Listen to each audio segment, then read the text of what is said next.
নমস্কার, story officially চ্যানেলে আপনাদের প্রত্যেককে স্বাগত। আজকে আমি মহাভারতের কাহিনী বলবো। আমি এর আগেও একদিন বলেছি যে মহাভারতে যে কাহিনী আমরা প্রত্যেকের জীবনে যেটা পাই, যে কাহিনী আমরা বইতে পাই, কিন্তু সেই কাহিনীর পেছনে একটা না একটা রহস্য আছেই। আর সেই কারণেই এই মহাভারতের প্রত্যেকের জীবনে যে চরিত্রে যা যা আছে, যেমন দ্রৌপদীর পঞ্চস্বামী হওয়ার পেছনেও একটা রহস্য আছে, সেই রকম অভিমন্যুর মৃত্যু, মানে একদম 16 বছর বয়সে মৃত্যু, তার পেছনেও কিন্তু একটা কাহিনী আছে। মানে প্রত্যেকটা বিষয় একটা না একটা রহস্য মহাভারতে আছে। তাই আমরা প্রত্যেকেই জানি যে গঙ্গার 8 পুত্র, তার মধ্যে 7জনকে ওই নবজাত শিশু হওয়ার সাথে সাথে গঙ্গা নিয়ে জলে ডুবিয়ে দিয়েছে আর তাদের মৃত্যু হয়েছে। কিন্তু এর পেছনেও একটা রহস্য আছে। আজকে আমি সেই রহস্যটাই বলবো। কেন ওই একজন মা, সে হলো তার শিশু জন্মানোর সাথে সাথেই সেই মা কি করে সেই শিশুকে জলে ডুবাতে পারে? তাই এর পেছনে একটা বিরাট রহস্য আছে। সেই রহস্যটা হলো যে মহারাজ ভীষ নামে এক রাজা ছিল প্রাচীনকালে। আর সেই রাজা ছিল ধর্মনিষ্ঠা এবং সমস্ত ভালো কর্ম করার জন্য তার মৃত্যুর পর সে ব্রহ্মলোকে তার স্থান পায়। কিন্তু এইভাবে ব্রহ্মলোকে তিনি যাওয়ার পর থাকতে থাকতে একদিন সমস্ত দেবতারা এবং ব্রহ্মা সহ সেখানে সবাই আসে। আর সেই জায়গায় মহারাজ ভীষ সেও ওখানে আসে।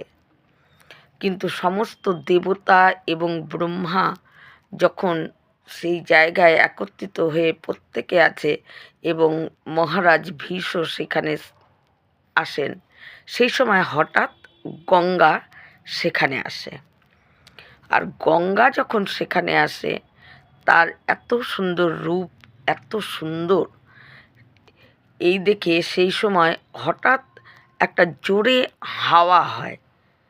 একটা জোরে হাওয়া হওয়ার জন্য গঙ্গা দেবীর তার শাড়ির আঁচল একটু এলোমেলো হয়ে যায়।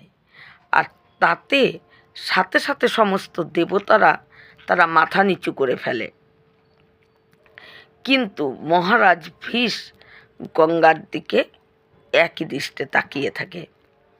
এদিকে গঙ্গাও ওই মহারাজ ভীষ তার এত সুন্দর রূপ দেখে সেও তার দিকে তাকিয়ে থাকে। কিন্তু যখন এই মানে ব্রহ্মার দৃষ্টিতে এটা পড়ে, ব্রহ্মা প্রচণ্ড রেগে যায়। রেগে গিয়ে ওই মহারাজ ভীষকে বলে যে ব্রহ্মলোকে এইরকম আচরণ, এটা একদম উচিতই না। ব্রহ্মলোকে এইরকম আচরণ করা অনুচিত। তাই আমি তোমাকে অভিশাপ দিচ্ছি, তোমার এই আচরণ করার জন্য তোমার ওই মর্ত্যলোকে অর্থাৎ পৃথিবীতে আবার জন্মগ্রহণ করে এই সুখ দুঃখ সব কিছু তুমি ভোগ করো। কিন্তু মহারাজ ভীষ সেই সময় ব্রহ্মার কাছে অনেক কাগতি মিনতি করেছিল, আর তারপরেও তার ব্রহ্মলোক থেকে পতন হয়ে যায় এবং পতন হয়ে পৃথিবী লোকে প্রতীপের পুত্র শান্তনু চন্দ্রবংশে এবং মানে ওই শান্তনু নামে তার ওই প্রতীপের ঘরে জন্মগ্রহণ করে। আর সেই বড় হয়ে রাজা শান্তনু হস্তিনাপুরের রাজা হন। এদিকে অন্যদিকে গঙ্গাকেও ওই পৃথিবীতে আসতে বলে। এবং গঙ্গা যখন পৃথিবীতে আসার সময় তখন গঙ্গা দেখে যে অষ্টবসু তারা তপস্যা করছে, কারণ তাদের অভিশাপ লেগেছে। বশিষ্ঠ মুনি অভিশাপে থেকে মুক্তি পাওয়ার জন্য তারা তপস্যা করছে। এখন বশিষ্ঠ মুনির কেন তাদেরকে অভিশাপ দিয়েছে সেই কারণটা আমি ছোট্ট করে বলছি। একবার অষ্টবসুরা তারা ঘুরতে ঘুরতে বশিষ্ঠ মুনির আশ্রমে যায়, কিন্তু বশিষ্ঠ মুনির কামধেনু গাই ছিল, আর সেই কামধেনু এমন কিছু নাই সে করতে পারত না, যা চাইতো এবং যখন যেটা প্রয়োজন কামধেনুর থেকে পাওয়া যেত। এই দেখে অষ্টবসু তাদের পত্নীদেরকে নিয়ে গিয়েছিল। সেখানে তাদের অষ্টবসুর মধ্যে একজন পত্নী এবং তার স্বামীকে সে বলে যে বশিষ্ঠ মুনির এই কামধেনু আমরা নিয়ে চলে যাব, কারণ এত সুন্দর কামধেনু, যখন যেটা প্রয়োজন তখন যেটা চাওয়া যায় সে সেটাই করে দেয়। সমস্ত রকম গুণ সম্পন্ন কামধেনু, তাই কামধেনুকে চুরি করতে যায়। আর যখন কামধেনুকে চুরি করে তখন ওই অষ্টবসু আট ভাই সেটাকে সমর্থন করে, কিন্তু তাদের মধ্যে একজন সে তার পত্নীর জন্য ওটা চুরি করতে যায়, আর সেটাকে চুরি করে, আর অন্য ভাইরা তাকে সাহায্য করে। কিন্তু প্রধান সেই চুরি করার ইচ্ছা তারই ছিল, তার পত্নীর জন্য, তার পত্নীর কথায়। তাই সেই অষ্টবসুরা যখন ওই কামধেনুকে চুরি করে নিয়ে তারা বেঁধে নিয়ে আসার চেষ্টা করছে, সেই সময় বশিষ্ঠ মুনি আবার আশ্রমে ফিরে আসে, কারণ তিনি কিছুক্ষণের জন্য আশ্রম থেকে বাইরে গিয়েছিলেন, আর সেই সময় তারা এই কাজ। বশিষ্ঠ মুনির আশ্রমে যখন অষ্টবসুরা যায় তখন ওই কামধেনুর দ্বারায় বশিষ্ঠ মুনি তাদের আদর আপ্যায়নের কোনো রকম ত্রুটি রাখেনি। তাদের খাওয়ানো এবং সমস্ত কিছু পরিপাটি করে আদর আপ্যায়ন করার পর বশিষ্ঠ মুনি একটু বাইরে যায়, আর সেই সময় তারা কামধেনু চুরি করতে যায়। কামধেনুর এত সুন্দর, যা চাচ্ছে তাই পেয়ে যাচ্ছে, এটা দেখে তাদের কামধেনুকে চুরি করার ইচ্ছা হয়। কিন্তু বশিষ্ঠ মুনি যখন আশ্রমে ফিরে আসে তখন দেখে ওই অষ্টবসু যাদেরকে সারাদিন ধরে আদর আপ্যায়ন করা হয়েছে তারাই কামধেনু চুরি করছে। কিন্তু ওই অষ্টবসুর মধ্যে একজন ভাই সে হলো প্রধান চুরি করছিল। তাই বশিষ্ঠ মুনি তাদের এই আচরণ দেখে অষ্টবসু হয়ে তাদের এই চুরি বৃত্তি করার মতন একটা বাজে খারাপ কাজ করার মতন মনোবৃত্তি দেখে বশিষ্ঠ মুনি তাদেরকে অভিশাপ দেয় যে যাও তোমরা পৃথিবীতে গিয়ে জন্মগ্রহণ করে পৃথিবীতে দুঃখ সুখ ভোগ করো, দুঃখ কষ্ট পৃথিবীতে ভোগ করো। কারণ পৃথিবীতে জন্মগ্রহণ করলেই কেউ সারা জীবন যে সুখে থাকবে কেউ থাকতে পারে না। এই পৃথিবী হলো আর এক নাম দুঃখালয়, কারণ এখানে আসলে দুঃখ কষ্ট ভোগ করতে হবেই, এবং আনন্দ সুখের সঙ্গে দুঃখ কষ্ট থাকবেই। শুধু আনন্দ আর শুধু সুখ কারো জীবনেই আসে না। তাই পৃথিবী হলো একমাত্র দুঃখালয় তাকে বলা হয়, কারণ দুঃখ কষ্ট এখানে প্রত্যেকের জীবনে থাকবে। তাই দুঃখ কষ্ট ভোগ করার জন্য একমাত্র স্থানই হলো পৃথিবী। তাই অভিশাপ দেয় যে যাও তোমরা পৃথিবীতে জন্মগ্রহণ করো, করে তোমাদের দুঃখ কষ্ট ভোগ করো। এই অভিশাপ যখন পায়, কিন্তু তখন ওই অষ্টবসুরা বশিষ্ঠ মুনিকে খুব কাগতি মিনতি করে যে আমরা অষ্টবসু এখানে সুখে আনন্দে আছি, আর সেই পৃথিবীতে গিয়ে আবার সেই দুঃখ কষ্ট ভোগ করব, আমাদেরকে থেকে আপনি অভিশাপ কিছু একটা উপায় বের করুন। তখন বশিষ্ঠ মুনি এই অষ্টবসুর মধ্যে যে নাকি মেন গরুটাকে চুরি করছিল, কামধেনুকে চুরি করে বেঁধে নিয়ে যাওয়ার চেষ্টা করছিল, তাকে বাদ দিয়ে আর 7 জনকে বলে তোমরা যেহেতু এই চুরিটা সমর্থন করছো কিন্তু করোনি, তাই তোমরা 2-1 বার বারণও করছিলে কিন্তু তারপরেও সে মানে নেই, তাই তোমাদেরকে আমি কিছুটা ক্ষমা করছি। তোমরা আমার অভিশাপ একবার আমি দিয়ে ফেলেছি, তাই অভিশাপ তো ফেরানো যায় না। যেটা তখনকার দিনের ঋষি মুনিরা একবার মুখ থেকে যদি কোনো কথা বলে ফেলতো সেটা সত্য হতোই, কারণ তাদের তপস্যা বল, তাদের নিষ্ঠা, তপস্যা, ধর্ম সব কিছু এতটা তারা মেনে চলতো, তাদের মুখের কথা সত্য হতোই। আর সেখানে বৈশিষ্ট্য মুনির মতন মুনি, সেই বৈশিষ্ট্য মুনি তখন বলে আর 7 জনকে বলে যে ঠিক আছে, তোমাদের পৃথিবীর দুঃখ কষ্ট ভোগ করতে হবে না, কিন্তু আমি যেহেতু বলে ফেলেছি তোমাদের পৃথিবীতে জন্মাতে হবে, তাই জন্ম তোমাদের নিতেই হবে। জন্ম নিতেই হবে, কিন্তু জন্মানোর সাথে সাথেই তোমাদের মৃত্যু হয়ে যাবে, তাই পৃথিবীর দুঃখ কষ্ট ভোগ করতে পারবে না। আর যেই মৃত্যু হবে তোমরা আবার এই বসুতে পরিণত হয়ে যাবে। তোমাদের 7 জনকে আমি এটা করে দিলাম, কিন্তু তাদের মধ্যে এই অষ্টবসুর মধ্যে একজন যে কামধেনুকে বাঁধছিল বলছে একে পৃথিবীর দুঃখ কষ্ট ভোগ করতে হবে, আর সেই কিন্তু গঙ্গার 8ম ছেলে। আশা করি আপনারা প্রত্যেকেই বুঝতে পারছেন সেটা কে। তাই ওই 7 জনকে জন্মানোর সাথে সাথেই তাদের মৃত্যু হয়ে যায়, তাই তারা পৃথিবীর দুঃখ কষ্ট ভোগ করতে হয়নি, তারা আবার বসুতে পরিণত হয়েছে, কিন্তু তাদের মধ্যে এক ভাইকে পৃথিবীর দুঃখ কষ্ট ভোগ করতে হয়েছে। এরপরে যখন তারা তপস্যা করছিল যে এমন কে কার গর্ভে জন্মালে যে কোনো মা তার নবজাত শিশুকে হওয়ার সাথে সাথে, জন্মানোর সাথে সাথে সেই মা তাকে জলে ডুবিয়ে দিবে, তাই সেরকম একটা গর্ভ তাদের দরকার ছিল, তার জন্য তারা তপস্যা করছিল।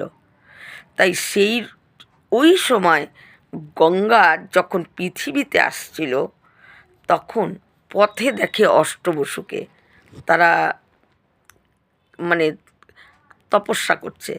তাদের ওই তপস্যা দেখে গঙ্গা দেবী যখন জিজ্ঞাসা করে যে তোমাদের এই অষ্টবসু তোমরা তপস্যা করছো, তখন গঙ্গাকে সমস্ত কথা খুলে বলে এবং গঙ্গার কাছে কাগতি মিনতি করে যে মা, আমরা আপনার গর্ভেই জন্ম নেব, আপনার গর্ভে যদি আমরা জন্ম নিই তাহলে আপনার জন্মানোর সাথে সাথে আপনি আমাদেরকে জলে ডুবিয়ে দিবেন, আর আমরা আবার পৃথিবীর কষ্ট আমাদের ভোগ করতে হবে না, আমরা আবার বসু হয়ে যাব। কিন্তু তাদের মধ্যে একজনের যে ক্ষমা করেনি বৈশিষ্ট্যমুনি, সেই কাহিনীও বলে, সেটাও বলে যে এর পৃথিবীর দুঃখ কষ্ট ভোগ করতে হবে।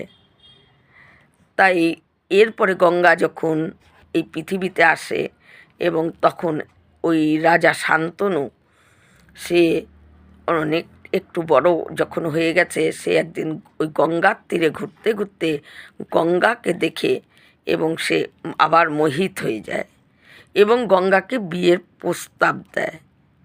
আর গঙ্গা তখন বলে যে শান্তনুকে দেখে তারও ভালো লাগে, কিন্তু গঙ্গা তখন বলে যে আমি বিয়েতে রাজি হতে পারি আপনার সঙ্গে, কিন্তু যদি আমার একটা শর্ত আছে, সেই শর্ত মানেন তাহলেই আমি আপনাকে বিয়ে করব।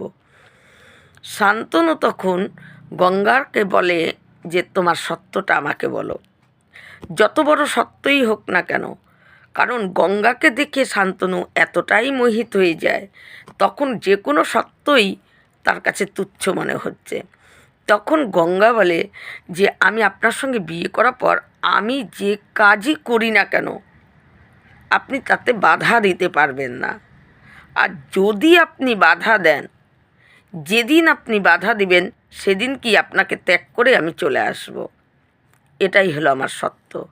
কিন্তু শান্তনু তখন সেই সত্য শর্ত সে মেনে নেয়, কারণ তখন ওই গঙ্গাকে দেখে তার মোহিত হয়ে যাওয়ার জন্য সে তখন সত্যটাকে অত গুরুত্ব দিয়েই দেখেনি। এরপরে গঙ্গার সঙ্গে শান্তনু, রাজা শান্তনুর বিয়ে হয়। বিয়ে হওয়ার পর যখন শান্তনু এবং গঙ্গার প্রথম সন্তান হয়, এদিকে মানে যত প্রজারা এবং শান্তনু আনন্দে, তার আর কোনো মানে এতটা আত্মহারা, সে নানা রকম দান বাদ্যি নানা রকম বাজাতে থাকে যে আমার ঘরে যে সন্তান, আর আজকে আমার উত্তরাধিকারী, এই রাজ সিংহাসনের উত্তরাধিকারী জন্মগ্রহণ করেছে।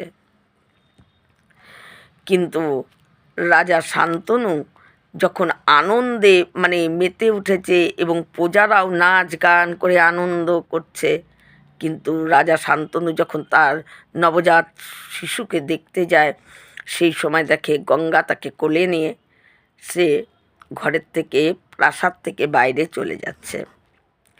কিন্তু শান্তনুর তখন অনেক জিজ্ঞাসা থাকলেও সে শুধু ওই গঙ্গা তাকে ছেড়ে চলে যাবে বলে সে কোনো কিছু জিজ্ঞাসা করে না। এইভাবে গঙ্গার একটার পর একটা করতে করতে 7টা পুত্র হয়। 7টা পুত্রকেই সে, শান্তনু পাগলের মতন অবস্থা হয়ে যায়। কিন্তু প্রজারা তখন তাকে বলতে থাকে যে আপনি জিজ্ঞাসা করুন রানীকে কেন এই কাজ করছে একজন মা হয়ে। কিন্তু শান্তনু 7টা পুত্রকে জলে ভাসিয়ে দেয়। তখন তার ধৈর্য হারা হয়ে যায়, সে আর চুপ করে থাকতে পারে না। প্রতিবারই তার মনে হয় কিছু বলি, কিন্তু কিছু বলতে পারে না। তখনই তার সত্যের কথা মনে পড়ে যায় যে আমি যদি কিছু বাধা দিই তাহলে গঙ্গা চলে যাবে। এই ভাবতে ভাবতে সে দুঃখের পাথর হয়ে গেলেও চুপ করে আছে। যখন 8ম সন্তান হয়, সেদিন শান্তনু আর নিজেকে স্থির রাখতে পারে না। প্রজারা তাকে বলতে থাকে আপনি বাধা দিন, আপনি রাজা হয়ে কেন বাধা দিচ্ছেন না? আপনার পত্নী এই রকম করে সন্তানগুলোকে জলে ডুবিয়ে ডুবিয়ে তাদের মৃত্যু হয়ে যাচ্ছে, আপনি বাধা দিচ্ছেন না কেন? শান্তনু নিজে আর নিজেকে স্থির রাখতে না পেরে যখন 8ম পুত্র হয়, তখন শান্তনু সেদিনকে নিজেকে আর শান্ত না রাখতে পেরে সেদিনকে তার জিজ্ঞাসা করেই ফেলে, তুমি একজন মা হয়ে তুমি কেমন মা যে একটা একটা করে নিজের পুত্রকে, নবজাত শিশুকে তুমি জলে কি করে ডুবিয়ে দিচ্ছ? তুমি মা? তোমাকে একজন মা হয়ে এই কাজ তুমি কি করে করছো? এই বলে গঙ্গাকে অনেকগুলো কথা বলায়।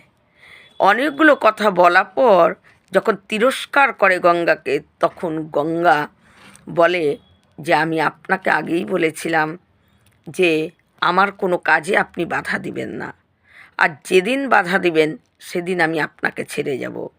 তাই সেই দিন আজকে আমার এসে গেছে, সেই দিন আজকে আমার এসে গেছে। কিন্তু তার আগে আমি কেন এদেরকে জলে ডুবিয়েছি সেই কারণ আপনাকে বলছি। তখন গঙ্গা সমস্ত কথা বলে এবং শান্তনুকে বলে এরা পৃথিবীতে দুঃখ কষ্ট ভোগ করার জন্য এরা আসেনি, এরা হলো অষ্টবসু। বৈশিষ্ট্য মুনির কাছে একটা অপরাধের জন্য এদের খালি এইটুকুই আয়ু, জন্ম হওয়ার সাথে সাথেই তাদের মৃত্যু হবে এবং তারা আবার বসুতে পরিণত হবে। তাই আমি এদেরকে আমি কথা দিয়েছি যে এরা আমার গর্ভে জন্ম নিতে চেয়েছে, আর আমি এদেরকে কথা দিয়েছি যে আমি তোমাদের জন্ম হওয়ার সাথে সাথেই আমি জলে ডুবিয়ে দেব। ওরা পৃথিবীর দুঃখ কষ্ট এদের ভোগ করতে হবে না, তাই আমি জলে ডুবিয়ে দিয়েছি। কিন্তু যেহেতু আজকে আমার কাজে আপনি বাধা দিলেন, তাই এই সন্তানকে যখন শান্তনু বলে যে সবাইকে তো তুমি ডুবিয়ে মেরে ফেলেছ, একে তুমি আর আজকে জলে দিও না। তখন গঙ্গা রাজি হয় যে না, আমি একে আজ জলে দেব না, একে আমার সঙ্গে নিয়ে চলে যাচ্ছি। যখন নাকি একে সমস্ত শিক্ষা এবং কিশোর বয়স হবে, তখন আমি আপনার কাছে নিজে হাতে দিয়ে যাব। এই বলে গঙ্গা সেই অষ্টম পুত্রকে নিয়ে চলে যায়। আর সেই অষ্টম পুত্রই হলো যে কামধেনুটা চুরি করছিল, নিজে হাতে কামধেনুকে বেঁধে নিয়ে যাওয়ার চেষ্টা করছিল, সেই হলো ভীষ্ম। মহাভারতে আমরা যাকে পিতামহ ভীষ্ম বলে জানি, সেই এই পৃথিবীতে দুঃখ কষ্ট ভোগ করার জন্য সেই শুধু বেঁচে যায়। তারপর গঙ্গা তাকে নানা রকম শিক্ষা দিয়ে যখন কিশোর বয়স হয়, তখন পিতা ওই ভীষ্মকে শান্তনুর কাছে সে ভীষ্মকে দিয়ে যায়, দিয়ে গঙ্গা চলে যায়। তাই এই কারণে একজন মা তার নবজাত শিশুকে জলে ডুবিয়ে দিতে পেরেছিল, কারণ তাদেরকে জলে না ডুবালেও তাদের বৈশিষ্ট্যমণির আশীর্বাদ ছিল তাদের পৃথিবীর দুঃখ কষ্ট ভোগ করতে হবে না, তারা বসুতে পরিণত হয়ে যাবে। তাই তাদেরকে জলে ডুবানোর জন্য একমাত্র গঙ্গার মতন মাই এই কাজ করা সম্ভব। সেই জন্য তারা মা গঙ্গার কাছে কাগতি মিনতি করে তার গর্ভে তারা জন্মগ্রহণ করেছে। আর এই কারণেই গঙ্গা তাদেরকে জলে ডুবিয়ে দিয়েছে। তাই আমি প্রথমেই বলেছি যে মহাভারতের যে কোনো কাহিনীর মধ্যে প্রতিটা কাহিনীর পেছনে একটা রহস্য আছে। যদি শুধু মহাভারতটাকে দেখা যায় তাহলে কিন্তু মনের মধ্যে অনেক জিজ্ঞাস্য থাকবে। যদি আমরা এই রহস্যটা না জানি তাহলে কিন্তু আমাদের মনে প্রশ্ন থাকবে, কেন একজন মা গঙ্গার মতন যে নাকি পবিত্র, তার মতো পবিত্রতা কে আছে? তাই গঙ্গা যে সবার মা, সেই মা হয়ে সে নবজাত শিশুকে কি করে জলে ডুবালো? এটা কি তার অপরাধ না? আমাদের মনে নানান প্রশ্ন আসবে। কিন্তু মহাভারতের কাহিনীর পেছনে যে রহস্যগুলো, সেই রহস্যগুলো আমাদের অবশ্যই জানা উচিত। তাহলে কাহিনীটাকে আমাদের বুঝতে সুবিধা হবে। এই রকম ভিডিও পাওয়ার জন্য আমার চ্যানেলটিকে সাবস্ক্রাইব করবেন। নমস্কার।